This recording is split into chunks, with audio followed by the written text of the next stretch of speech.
നടി റോഷ്ന ആൻഡ് റോയി പരാതി ഉന്നയിച്ച KSRTC ബസ് ഓടിച്ചിരുന്നത് LH യദു തന്നെയെന്ന് സ്ഥിരീകരണം. മേയർ ആര്യ രാജേന്ദ്രൻ പരാതി നൽകിയതിന് പിന്നാലെയാണ് യദുവിൽ നിന്നും സമാന അനുഭവം ഉണ്ടായെന്ന് റോഷ്ന വെളിപ്പെടുത്തിയത്. സംഭവ ദിവസത്തെ KSRTC ഷെഡ്യൂൾ വിവരങ്ങൾ 24-ന് ലഭിച്ചു. ഷഫീദ് റാവുത്തർ തിരുവനന്തപുരത്ത് നിന്ന് വിവരങ്ങളുമായി ചേരുന്നു. ഷഫീദ്, എന്തൊക്കെയാണ് ഈ ഷെഡ്യൂളിൽ നിന്ന് അറിയാൻ കഴിയുന്ന വിവരങ്ങൾ? കൂടാതെ KSRTC ഇതിനുമേൽ എന്തെങ്കിലും നടപടി എടുക്കുന്നുണ്ടോ?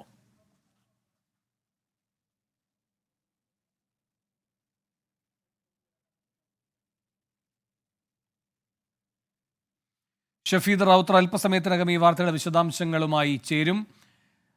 യദുവിനെതിരെ ഒരു പരാതി കൂടി വന്നിരുന്നു. ഒരു നടിയാണ് പുതുതായി പരാതിയുമായി രംഗത്തെത്തിയത്. ആര്യ രാജേന്ദ്രൻ വിവാദത്തിന് പിന്നാലെയാണ് നടിയും സമാനമായ അനുഭവമുണ്ടായി യദുവിൽ നിന്ന് എന്ന് ഫേസ്ബുക്ക് പോസ്റ്റ് ഇട്ടത്. ഇതിന്റെ വിശദാംശങ്ങളാണ് ഇപ്പോൾ ലഭിച്ചിരിക്കുന്നത്. KSRTCയുടെ ഷെഡ്യൂൾ വിവരങ്ങൾ 24-ന് ലഭിച്ചു. ഷഫീദ് റാവുത്തർ വിവരങ്ങളുമായി ചേർന്നു. ഷഫീദ്, എന്തൊക്കെയാണ് വിവരങ്ങൾ? കാരണം നമ്മൾ സൂചിപ്പിച്ചതുപോലെ തന്നെ ഈ റോഷ്ന റോയ് വളരെ ഗുരുതരമായ ഒരു ആരോപണമായിരുന്നു യദുവിനെതിരെ ഉന്നയിച്ചത്. അതിൽ ഏറ്റവും പ്രധാനപ്പെട്ട കാര്യം, കഴിഞ്ഞ ജൂൺ 19-ന് ഇവർ ഈ വയനാട്ടിൽ നിന്ന് എറണാകുളത്തേക്കുള്ള യാത്രാ മധ്യേ കുന്നംകുളത്തിനടുത്ത് വെച്ച് ദേശീയപാതയിൽ പണി നടക്കുന്ന സ്ഥലത്ത് വെച്ച് അപമാനിക്കപ്പെട്ടു. യദു കാരണം, അല്ലെങ്കിൽ യദുവിനാൽ അപമാനിക്കപ്പെട്ടു എന്നുള്ളതായിരുന്നു റോഷ്നയുടെ ഏറ്റവും പ്രധാനപ്പെട്ട ആരോപണം. അതായത് കുന്നംകുളത്തിനടുത്തെത്താറായപ്പോൾ KSRTC ബസ് പിന്നാലെ വന്ന് തുടരെ ഹോൺ അടിച്ചു. റോഡിൽ നിയന്ത്രണങ്ങൾ ഉണ്ടായതിനാൽ കാർ ഒതുക്കി ബസ്സിനെ കടത്തിവിടാനുള്ള സാഹചര്യം ഉണ്ടായില്ല. തുടരെ ഹോണടിക്കുകയും അപകടകരമായ വിധം മറികടക്കാനും KSRTC ഡ്രൈവർ ശ്രമിച്ചുവെന്നും, മാത്രവുമല്ല അതിനുശേഷം ബസ് നിർത്തിയതിനു ശേഷം തന്നെ അപമാനിക്കുന്ന തരത്തിലേക്കുള്ള ലൈംഗിക ചുവയുള്ള ഭാഷയിൽ സംസാരിച്ചു, ഭീഷണിപ്പെടുത്തി, തെറി വിളിച്ചു എന്നുള്ളതായിരുന്നു റോഷ്നയുടെ ഇക്കാര്യത്തിലെ ആരോപണം.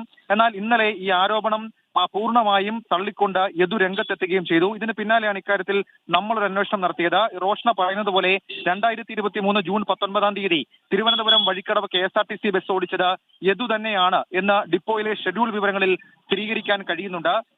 ഈ ജൂൺ മാസം 18-ാം തീയതിയാണ് തിരുവനന്തപുരത്ത് നിന്ന് സർവീസ് ആരംഭിച്ചത്. തിരുവനന്തപുരം, കൊല്ലം, ആലപ്പുഴ, എറണാകുളം, തൃശൂർ, പെരിന്തൽമണ്ണ, മഞ്ചേരി, നിലമ്പൂർ, വഴിക്കടവ് എന്നതായിരുന്നു KSRTC ബസിന്റെ റൂട്ട്.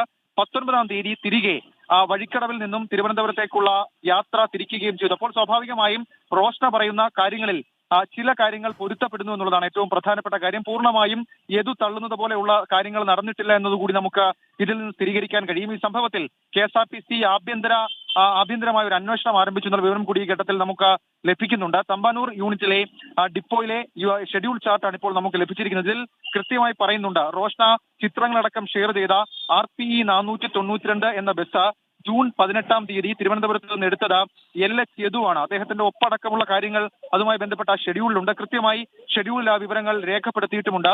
കണ്ടക്ടറുടെ പേരും ഇതുമായി ബന്ധപ്പെട്ട ആ ഷെഡ്യൂൾ രേഖപ്പെടുത്തിയിട്ടുണ്ട്. അപ്പോൾ റോഷ്ന ആരോപിച്ച അതേ സമയത്ത് ബസ് ഓടിച്ചത് യദുവാണ് എന്നുള്ള കാര്യത്തിൽ സ്ഥിരീകരണമായി. ഇനി ഏതെങ്കിലും തരത്തിൽ റോഷ്ന ആരോപിച്ചതുപോലെ അശ്ലീല ചുവയോടെ സംഭാഷണമോ അല്ലെങ്കിൽ അവമാനിക്കാനുള്ള ശ്രമമോ ഉണ്ടായോ എന്നുള്ളതാണ് അന്വേഷണത്തിൽ കണ്ടെത്തേണ്ടത്. വേണു. ശരി, ഷഫീദ് റാവുത്തറാണ് തിരുവനന്തപുരത്ത് വിവരങ്ങൾ നൽകിയത്.